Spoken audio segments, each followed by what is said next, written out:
Ketika hidup memberi begitu banyak pilihan, saatnya buka mata dan pilih yang terbaik untuk kita. Pilihan yang terus menciptakan banyak manfaat. Dan dibangun dari kejujuran.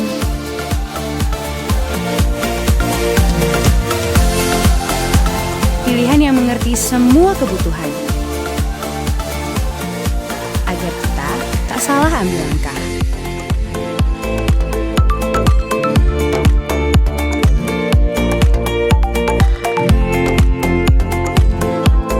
Dimulai dari berbagi, menuai sejuta kebaikan.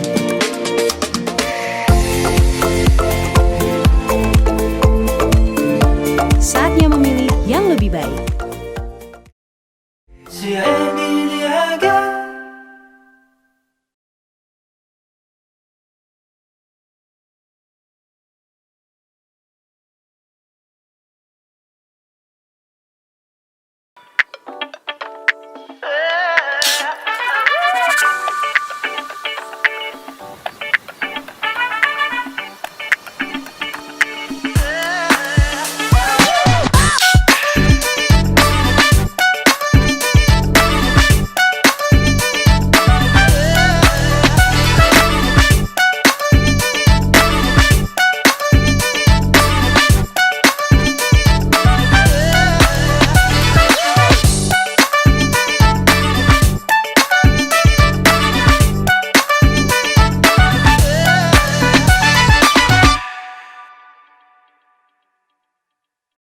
Okay, so I just want to say hi to you. Hi, how are you, Emma? I'm doing so well. Thank you so much for having me. I'm so excited. We're so excited too. I heard a lot about you, and I saw your Instagram also. I've DM you before. Yes, thank you. Just want to say hi and break the ice before we actually live like this. So today, actually, we're gonna talk with Scarf Media, the Muslimah Creative Stream Fest 2020. So, how are you doing in this COVID-19? No, it's getting better. Alhamdulillah, it's definitely getting better. For me personally, my job situation hasn't been affected because I've been working within the healthcare. So that's continued going. In terms of university, that's all gone online now on Zoom.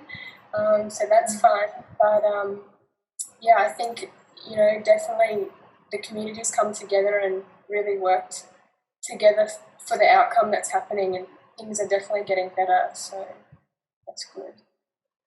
Okay, Ahmed. So maybe some of the viewers doesn't know yet. So maybe you can tell a bit. You live in Brisbane, right? Yeah. So Emma is currently living in Australia, in Brisbane. I actually studied in Brisbane before, long time ago. And when I saw I'm studying psychology, just like you. Oh, yeah. Oh, that's amazing. Do you study? Yeah, psychology, yeah. Psychology in what? I'm in Queensland University. Where do you go? Oh, yeah, UQ, the University of Queensland. Yeah. The same? Yeah, the same one. Wow. That's awesome. Yeah, I used to live in an area called Toowong. Oh, yeah, that's so near close to campus. Yeah, near Indoor. Yeah. Oh, very good. So how about I noticed that this time around is winter time, right? Coming to winter time. Mm-hmm. Yeah. So how's the condition in Australia during this season? Do they what kind of do they do a lockdown, or they do the closing of some of the parts, or what do they do for the effort to reduce the COVID-19? Yeah, so currently, just before the weekend passed, they've kind of relaxed on the rules a little bit. So we're now allowed to go out I think it's within 50 kilometres of your house, so you can visit family. Where before I think it was about 20 kilometres, and shops are now starting to open up. So that's non-essential shopping, so retail, things like that, fast foods, restaurants. But people they're still limiting it to, I think it's about 10 people per restaurant or pub or things like that. So they've definitely got measures in place still, but things are starting to slowly open up again. How long does it take from the first time they start to closing everything and make everybody stay home until now? How long the period of time? It's been a couple months, it's been a little while now. It's been I don't know the exact date, I'm sorry, but I think, I feel like it spiked for a bit, and that's when the government really knocked down and put restricting rules on. But since then, the numbers had been going down, and we hadn't had any confirmed cases. And I think people really took that message to stay home, do the best they could, only to go out. And they had police looking at your number plates and to check if you're in the area of your home, and they'd pull you over and they'd ask you what you're doing out, and some of them would get a fine if they had no legitimate reason to be out. So I think there was things in place, and people knew that there were consequences if they were out, especially in groups and things like that. So I think that really helped it come down. Yeah, so the government really take a toll, a measured toll for this. Is it the same across the interstate, or is it Brisbane and New South Wales have different regulation to follow? I mean, but all different states, and they're all a little bit different. But for the majority of it, it's pretty much across Australia it was given out. So yeah. But everybody pretty much followed the rules and completely obeyed the rules that the government given. Majority of them. There was definitely some news articles about people gathering at beaches and as if nothing was happening, and some I'm sure we all saw that on the media, and people still gathered for parties. You hear about it, but I think for the majority, everyone really did listen and followed the rules. So Okay, so coming to your line of study, psychology, can you tell us why is it the first time you interested in psychology? We're both interested in psychology. Interesting. Honestly, from when I was really young growing up, I was really interested in self-help, developmental books. And so I would read those about, finding your purpose and mind tricks and all these psychology principles that they spoke about in the book. And from there, I kind of just felt had an interest for it. So I looked at online at UQ and what the degree offered, and at that time I had deferred it, so I didn't go straight into study, but I was just looking at what they offered and the description about what each course is about, and that instantly fell in love with me. So that's why I liked it. What about you? Why do you like psychology? So actually, at first I want to study law, but I end up studying psychology. It's a completely different subject, but I end up loving it because you can see this psychologists learning about people and knowing about people. And I mean in life you meet everybody, you meet a lot of people, and how you can communicate with them is better if you know you can sense that how they're gonna be, isn't it? Yeah. I mean, sometimes when you say to someone, "Oh, I'm studying psychology," they instantly think, "Oh, you can read my mind, can you? Or do you know what I'm thinking?" It's definitely not isn't it? Yeah, it's definitely not like that. But I think psychology. I say to people that even if it's not a profession you want to go into. I think the degree is so valuable, and the principles that you learn about yourself, about other people. I think it's really shaped how I see the world and how I interact with people. So I'm so grateful to actually be doing that degree. So Yeah, of course, like I believe that degree can help you during your time for the finalists of Miss World 2020 in Australia. uh-huh. So can you tell me like the story behind that? How can like suddenly you're the only the first, isn't it? The first hijabi who entered the contest, isn't it, Emma? I think no. I think there were a very small selection of hijabis that had entered in the past, previous years, and they make it through till about state finalists, which is what I'm making it through to now. And from there, you kind of just don't see them going further. But there is another lady in Miss Universe, and she's also a hijabi. So we've got one hijabi in Miss Universe and one hijabi in Miss World Australia. So it's really exciting, and it's such a great time to celebrate because I don't know if many of you know, but I'm a revert. So I converted to Islam a year ago, and so before that, I didn't realise there was such a space for hijabis in the industry, to be honest. And I didn't see that calling, and I didn't see that, so many people are so happy for me that I'm doing it, and I'm, the face for those people, and it's so exciting. And honestly, I didn't realise it was such a big deal, and I definitely have seen it now, and I'm so grateful that I've been given the opportunity to be the face for other women who want to do things like that. So it's really important to me. So that's really exciting. Like, how do you cope with everybody else, like with the other finalists, with the industry itself?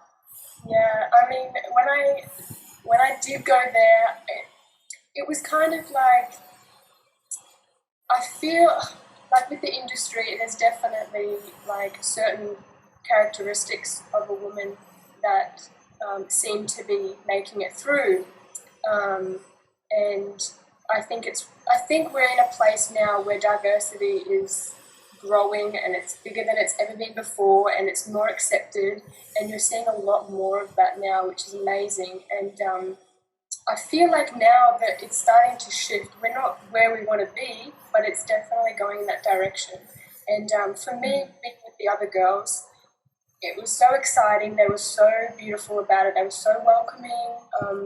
It was a really lovely environment. Everyone was just stimulating each other, and we had a really great time. And I didn't feel different. I didn't feel excluded. I didn't feel like, I had no shot at it. It was, it was really great. So you said before this is the first year ever you become a Muslim. So this will be your first Ramadan, isn't it? Well, it was end of February last year is when I converted. So I did Ramadan last year. So this is my second year, yeah. So how is it? It's, alhamdulillah, very good. It's better than last year, I must say. It's a lot easier than last year. I'm having a really, really good month so far, so I'm really happy. Alhamdulillah. So in terms of like, in this pandemic, like, of course you also study psychology, which is a mental health. You do realize that people maybe felt like a bit of anxiety, maybe a depression because of the boredom of the situation of the COVID-19. Like, maybe you can give some like advice or something for us.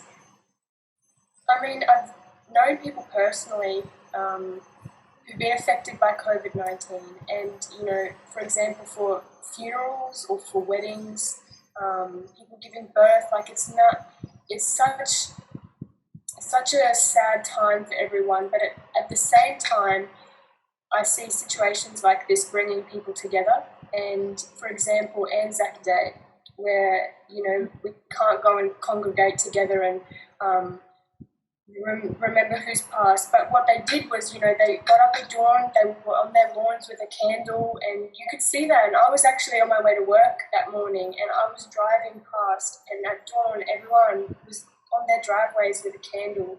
It was so beautiful, and I really think, like, in a pandemic like this, there's so much happening and so much negativity, and definitely people are feeling very scared, and they're confused, and they don't know when it will end, and they don't know what it means for them. But I definitely think coming together and realising, what you do have at the end of the day is really important. You do have family around you, you have friends around you to support you.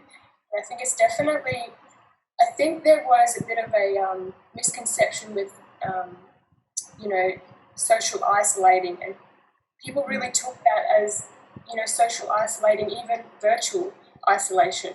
And I think, that really affected people, and it was it's hard, but then they kind of turned it around, and, they were like, but still stay in contact, still communicate, we've got online platforms for that.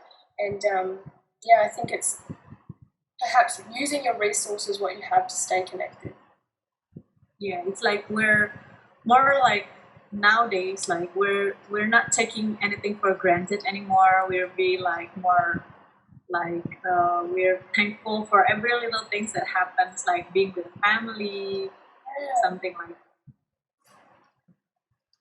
So in terms of your convert to Islam, what makes you first interested? Like what the, maybe like some people maybe think like maybe like have experience like to meet someone, or you read about it that makes you interested, or what did that? So my story personally came from my husband, who I'm with now, Muhammad, his family. So I met him, and I got to know his family, Muhammad, and basically from there, my background, I was a Christian, and so obviously his background's different to mine, and getting to know him, I was drawn into, the lifestyle, the culture, things like that, and it just naturally created curiosity. So I wanted to go and seek researching about it, having a look into it. So basically it kind of started from there, and it kind of like rippled on from there. Like it took me probably about a good 6 months to really, really look into it and seriously consider, and it started to resonate with me more and more and more. And, one day I had such a burning desire, and I decided to take my Shahada, and since then, like, alhamdulillah, yeah. So in terms of Ramadan, you must have like different. I mean, like I don't know in Australia, but usually in Indonesia we have this like festive, like when you break fasting, you have something special. Do you go for breakfasting there? What's so special? Yeah, to break. Where your husband from? So they're from Iran. Okay. Yeah. So I guess a lot of it kind of stems from the culture, and we like to break our fast with dates and tea. Yeah. And I have them here because it's time for me. But it is. It's 5:20 for me. Oh, yeah. You can do breakfast. No, you're fine. I think tea and dates definitely. I don't think there's nothing set every time we break our fast, but yeah. So you have to. So Emma, you should come to Indonesia and try to have a Ramadan here, because of this COVID. The Ramadan is quite different, but usually like we have so many traditional food and everything in Ramadan. Oh, definitely. Yeah, every night for us, every night there's a different dish with rice and, meat. Yeah, definitely. But I really like it. It's, with our busy lifestyles, it's hard to come together and have a meal with everyone. And what I love most about Ramadan is, you're going through the whole day of fasting, and doing what you do, and then you come home together and really break that fast with your family, and hopefully have friends and celebrate Eid at the end. But yeah, I would love to see what it's like in Indonesia. Yeah. Have you? Usually, a lot of Australian come to Indonesia is because it's very close. Oh yeah, but that's true. Yeah, a lot of my friend in uni back then, like when I told them I'm Indonesian, and they say like, yeah, I've been to Indonesia, I've been to Bali, because so many for them when it comes to spring break or summer, they usually come to Indonesia. Yeah, well, I mean, when I finished high school, I went to Thailand with my sister. So the thing is definitely, yeah, it's just something we do. So, in terms of modest fashion, now you're wearing a hijab, you're familiar with modest fashion. I noticed that you've been modeling for them as their model for their catalog and everything. Maybe you know something about Indonesian fashion, Indonesian modest fashion. Have you heard about it? Is that modern Asia? Modern Indonesia is in Turkey.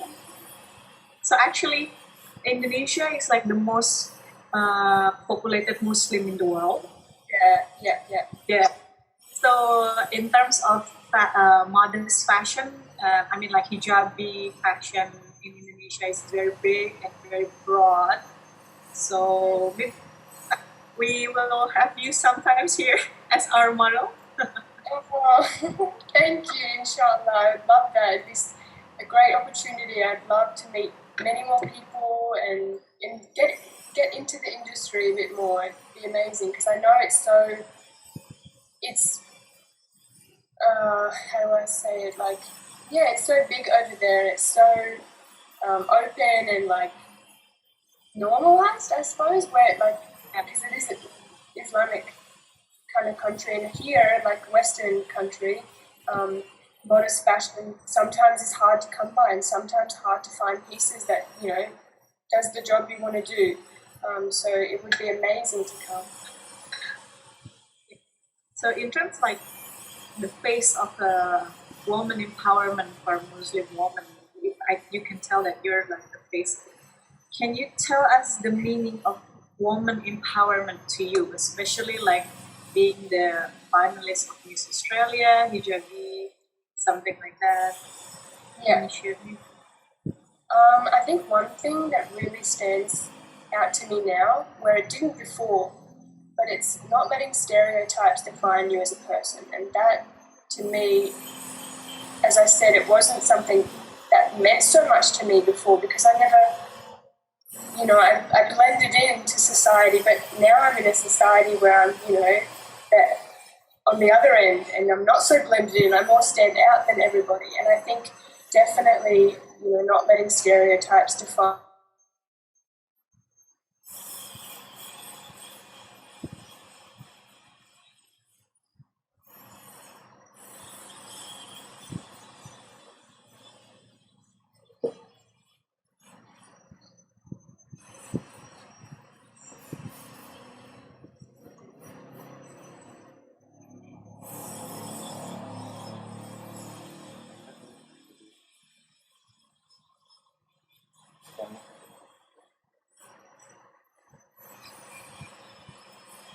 I lost. So suddenly it's lost. Oh my gosh. Sorry. Is it back on or is it? Yeah. Okay, good. Yeah, I definitely think that's a really important point for women empowerment because, not letting that get to you is really important. But also, what I think is very important is supporting each other. And there's definitely many beauty standards out there, and that's okay because we're so diverse. Like there's so many cultures, so many backgrounds, and I think it's more important to support each other and where we come from, and what we bring to the table is. Yeah. Acknowledge the different, but don't mention it. Don't embrace it, but just acknowledge the difference. Yeah, and it's something to celebrate. Like we're so different. What makes you different and I'm different, like it's just something that you shouldn't talk down upon or make someone feel bad for or discriminate or racist. Or like we're in a time now where that should be behind us. So we've got to keep working towards it and supporting each other. So in line with that, maybe you can like tell our viewers like we'll have this like open donation for this situation also. Maybe you can like give advice for everybody to help one another and give donation. Give them what, sorry? Yeah, maybe you can give the viewers a message to keep helping each other and don't forget to donate in this time of difficulty, something like that. Yeah. One thing I really liked about Miss World is, we get behind charities and, we're accumulating money for this, and it's, people say if every one person donated $1, imagine how much we could accumulate for just $1, and it doesn't seem much, But I think it's important to really look at what you have and look at the world and what people don't have, and really consider doing more with the time you have. If you don't have the money to give, maybe you've got time to give. And I think it's really important to look in the community, look what you can help with, and, bring a friend, make it fun, bring multiple people to help you. Yeah, very true. So there's someone I think that wants you to have like, they ask you to speak in Indonesian language. You know what I've been doing? When I get comments, I go to Google Translate and I copy and paste it because I'm not sure. But I am so blown away of how sweet everyone is in Indonesia and how supportive they are. I'm so thankful. I want to thank you all. Like, it's so beautiful. They all felt that you're our sisters, so they all felt close to you. Well, we are sisters. So this line that we asked you, if you don't mind, it's like telling like have a good break fasting like that. So maybe you can learn to pronounce it with me. Like, can you say selamat berbuka puasa? Selamat berbuka Puasa. I think it's puasa in Indonesia. Puasala. Selamat berbuka puasa. Okay, I have the first one down pat. Salama. So sorry about it. Selamat means like congratulations, saying like congratulations, selamat. Berbuka puasa means have a good break fasting. It means like have a good break. Selamat berbuka puasa. Selamat berbuka. Oh, I forget the last one. Keep cutting out every time I hear it. Please say it again. Selamat berbuka puasa. Puasa, okay. Selamat berbuka puasa. Puasa. It's good enough. Close, No worries. Almost everybody here can speak English well. Oh, good. That's good. I actually tuned in early, and I wanted to have a look at it over the weekend while I wasn't working, and it was in Indonesian, and I was like, oh my gosh, I can't really understand. But there were some words. And I think it was the one before speaking a little bit Arabic. What is that? Arabic? Me? No, the speaker before us. Oh, the speaker before us. Oh, yeah. I was listening. Oh. And I thought, like, I heard some words that were in Arabic, but maybe they just sound similar, and I kind of just joined it together. I don't know. Did you speak Iranian with your husband? So they speak Arabic and Persian, and I went from last semester I was studying Arabic at uni, and I learnt a little bit of the basics. So I don't speak it at home, definitely not, but it's definitely something I'd love to do and learn more. No worries. I'm half Arabic. I don't speak Arabic anyway. Oh, wow. Okay, Emma. So I think that's our time here. So lovely to meet you. Thank you very much for your time. Thank you. Thank you so much for having me. It was such a great time. So lovely. So we're already half through the Ramadan, and inshallah our Ramadan will be filled with blessed and barakah and happiness at the end, and all this pandemic and COVID will be end soon, inshallah. Inshallah. Enjoy your Eid and celebrate, and I hope you have a really good night. Thank you very much. Please say hi to everybody back there. I will. Thank you. To the sunshine state. Well, today wasn't sunshine, I'll tell you that. It wasn't sunshine. But No. cannot. Maybe I go there and then come here. Yes, come here, come visit, come stay, and then I'll come to Indonesia with you. Please, Scarf Media, invite Emma to come to Indonesia. Inshallah, I will. Thank you so much again. Thank you. Assalamualaikum. Waalaikumsalam. Bye.